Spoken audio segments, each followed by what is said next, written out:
നല്ല മഴ പെയ്യുന്നുണ്ട്. ഇന്ന് ഞാൻ വന്നതിന് ശേഷം ആദ്യമായിട്ടാണ് ഇവിടെ മഴ കിട്ടുന്നത്. ഒരാഴ്ചയായിട്ടിപ്പോൾ മഴയില്ലാതിരിക്കുകയായിരുന്നു.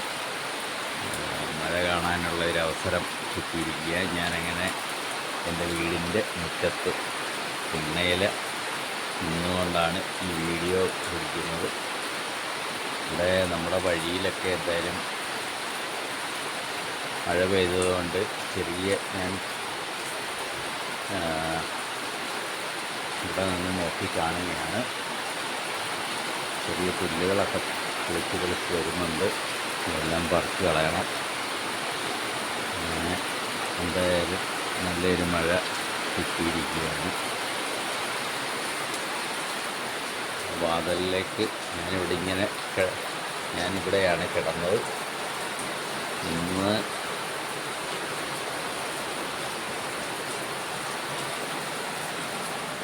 ശബരിമല പോകേണ്ടതുകൊണ്ട് രാവിലെ ഞാൻ എഴുന്നേറ്റിരിക്കുകയാണ്. രാവിലെ എഴുന്നേറ്റു. ഇനിയിപ്പം കുളിയും ഒക്കെ കഴിയണം. കുളി കഴിഞ്ഞതിന് ശേഷം നമ്മുടെ ഇവിടെ അടുത്ത് കാവില വായനയുണ്ട്. അമ്മ മരിച്ചതിൻ്റെ ആണ്ട് നടത്തുന്നതിന് പകരം ഞാനിവിടെ ആണ്ടിന് ആയില്യ പൂജത്തിനെന്നാണ് ഇത് വായന നടത്തുന്നത്. ഇന്ന് പൂയവുമാണ്. പൂയം പകുതി ആയില്യം പകുതിയാണ് ഇന്ന് ഉള്ളത്. അമ്മ മരിച്ചത് പൂയത്തിനാണ്. അതുകൊണ്ട് ഞാനിന്ന് ഇവിടെ വായന നടത്തുന്നുണ്ട്. അത് കഴിഞ്ഞിട്ട് അവിടുന്ന് തന്നെയാണ് ഉച്ചയ്ക്ക് ഊണ് കഴിക്കുന്നത്. ഊണ് കഴിച്ചതിന് ശേഷം അതുകൊണ്ട് ഇന്ന് അടുക്കളയിലൊന്നും ഇരിക്കുന്നില്ല. അടുക്കളയെല്ലാം കാലിയായിട്ടിരിക്കുകയാണ്. പിന്നെ ഊണ് കഴിഞ്ഞതിന് ശേഷം മോൻ അതിന് മുന്നേ വരും എന്ന് പറഞ്ഞിട്ടുണ്ട്. എൻ്റെ ഒരു കൂട്ടുകാരനുണ്ട്, രജു. അവനും ഞാനും കൂടെയാണ് ശബരിമലയ്ക്ക് പോകുന്നത്.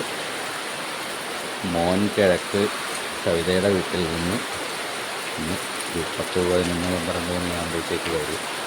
ഒന്ന് കഴിഞ്ഞിട്ട് ഞങ്ങൾ രണ്ടുപേരും കൂടി കാവിലെ ഗോപാലകൃഷ്ണൻ ചേട്ടൻ്റെ വീട്ടിലാണ് നിന്ന്.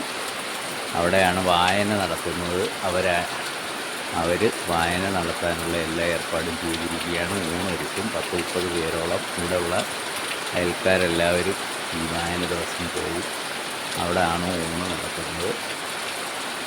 അപ്പോൾ അവിടുത്തെ ഒരു നേരം നമ്മൾ ഊണ് കഴിക്കണം. നമ്മളായിട്ട് വായന നടത്തുമ്പോൾ ആ വീട്ടുകാരവിടുന്ന് ആഹാരവും കഴിക്കണമെന്നാണ് അവിടുത്തെ ഒരു ഐതിഹ്യം. അതുകൊണ്ട് അതും കൂടെ കഴിഞ്ഞിട്ട് പോകാം എന്ന് വിചാരിക്കുന്നു. പിന്നെ അമ്മയെ അടക്കിയത് ഇവിടെയാണ്. ഞാൻ ഈ വർഷം കഴിഞ്ഞ പ്രാവശ്യം ഞാനൊരു തെങ്ങും ഒരു മാവും വെച്ചു. ഈ വർഷം ഞാനൊരു പേരയും ഒരു പ്ലാവിൻ്റെ തൈയും വെച്ചിട്ടുണ്ട്. ഒരു വർഷം കൊണ്ടൊക്കെ പിടിക്കുമെന്നൊക്കെയാണ് പറയുന്നത്. എന്തോ അത് കണ്ടറിയാം, നോക്കാം. പിന്നെ എല്ലാവർക്കും സുഖമാണല്ലോ. എല്ലാവരും സുഖമായിട്ടിരിക്കുക, സന്തോഷമായിട്ടിരിക്കുക. കൂടുതൽ മനസ്സിന് ഇഷ്ടമുള്ള കാര്യങ്ങൾ ചെയ്യാൻ ശ്രമിക്കുക. മറ്റുള്ളവർക്ക് മുഷിവുണ്ടാകുന്ന രീതിയിൽ സംസാരങ്ങളൊന്നും ഉണ്ടാകാതിരിക്കാൻ വേണ്ടി അകന്നു നിൽക്കുക. കൂടുതൽ സ്നേഹിക്കാതിരിക്കുക. ഒരു പരിധി വരെ നമുക്ക് സ്നേഹം മതി.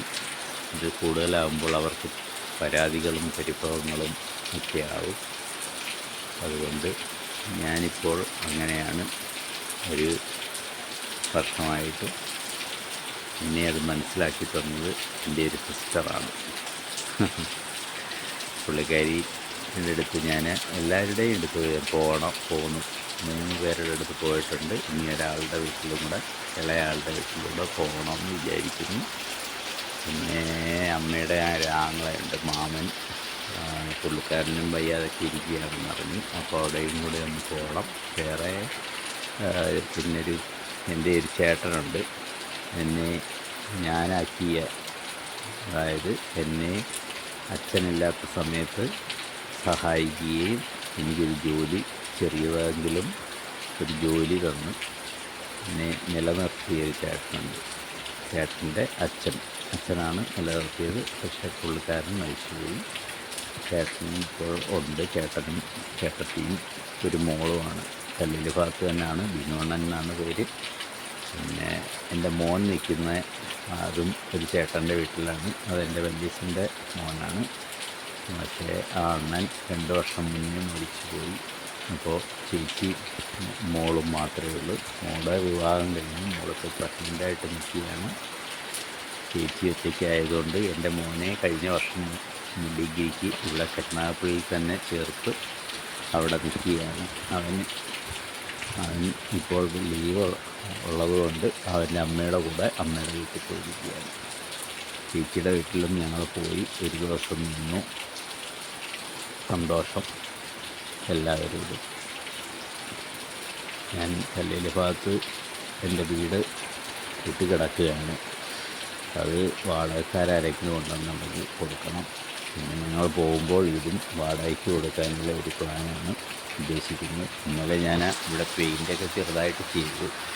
എനിക്കറിയാവുന്ന രീതിയിലുള്ള പെയിൻറ്റിങ്ങാണ് ഞാൻ ചെയ്യുന്നത്. അത് വലിയ പെർഫെക്ഷനൊന്നും എനിക്ക് തോന്നുന്നില്ല. ഇവിടെ പിള്ളേർക്കൊക്കെ വാടകയ്ക്ക് കൊടുക്കുന്നവർക്ക് പിള്ളേരുള്ളവരായിരുന്നു. അപ്പോൾ ഇവിടെ എല്ലാം ചെറുതായിട്ട് അഴുക്കൊക്കെ ഉണ്ടായിരുന്നു. ഞാനങ്ങനെ ഇതെല്ലാം പെയിൻറ്റ് ചെയ്തതാണ്. ഇന്നലെ പെയിൻറ്റ് ചെയ്തത് ഈ വെളിയിലെ പുറത്ത് വെള്ള പെയിൻറ്റ് ചെയ്യാൻ അടിച്ചു. പിന്നെ കഴിഞ്ഞ ആഴ്ചയിൽ ഇത് അകത്ത് ഹോളിൽ പെയിൻ്റ് അടിച്ചു. ഹോളിലെ പെയിൻറ്റ് കുഴപ്പമില്ലെന്ന് എനിക്ക് തോന്നുന്നു. പെർഫെക്ഷനൊക്കെ ഉണ്ട്. ഒരുവിധം സമയം കിട്ടി ചെയ്തതാണ്. ഇതാണ് അമ്മ. അമ്മയുടെ ആണ്ടാണ്. ആണ്ട് 24-നാണ്. പക്ഷേ അമ്മ മരിച്ചത് നാളെ പൂയമാണ്. അപ്പം ഇന്ന് പൂയവുമാണ്. പകുതി ആയില്യമുണ്ട്. അതുകൊണ്ട് ഇങ്ങനെ വായന നടത്തുന്നതാണ്. ഇതാണ് ഞാൻ ചെയ്ത പെയിൻറ്റിങ്. ഈ ഒരു ഹോളിൽ മാത്രമേ ഞാൻ പെയിൻറ്റ് ചെയ്യുള്ളൂ. ഇനി അടുക്കളയ്ക്ക് പെയിൻറ്റ് ചെയ്യണം. ശബരിമല പോയതിന് ശേഷം പോയിട്ട് വന്നതിന് ശേഷം ഞാൻ അടുക്കളയിൽ പെയിൻറ്റ് ചെയ്യാമെന്ന് വിചാരിക്കുന്നു. പിന്നെ പുറത്ത് പെയിൻറ്റ് ചെയ്യണമെന്നുണ്ടെങ്കിൽ മഴയില്ലാത്ത സമയം നോക്കി ചെയ്യാൻ സമയമുണ്ടെങ്കിൽ ചെയ്യണം എന്ന് വിചാരിക്കുന്നു. അമ്മയുടെ ഫോട്ടോ ആണെങ്കിൽ പെയിൻറ്റ് ചെയ്തതാണ്. 5 വീടുകളുടെയും വീടുകളിലുണ്ട് അമ്മയുടെ ഫോട്ടോ. അങ്ങനെ ആണ്ടിനോടനുബന്ധിച്ച് ഞാനാരെയും വിളിക്കുന്നില്ല. പിന്നെ അത് നമ്മുടെ ഓച്ചിറയിലെ അനാഥർക്ക് എന്തെങ്കിലും വാങ്ങിക്കൊടുക്കണം. പിന്നെ ഒരു പ്രായമായ ഒരമ്മയ്ക്ക് അവിടെ ഇരിക്കുന്ന ഏതാണ് അവശ നിലയിലുള്ള ഒരമ്മയ്ക്ക് ഒരു മുണ്ടും സെറ്റും വാങ്ങിച്ച് എല്ലാ വർഷവും ഞാൻ കൊടുക്കുന്നതാണ്. അതോടെ കൊടുക്കണമെന്ന് ആഗ്രഹിക്കുന്നു. എന്നാൽ ശരി, ഓക്കെ. എല്ലാവർക്കും നല്ലത് വരട്ടെ എന്ന് പ്രാർത്ഥിക്കുന്നു. എനിക്കും നല്ലത് വരാൻ വേണ്ടി പ്രാർത്ഥിക്കാം. ഓക്കെ.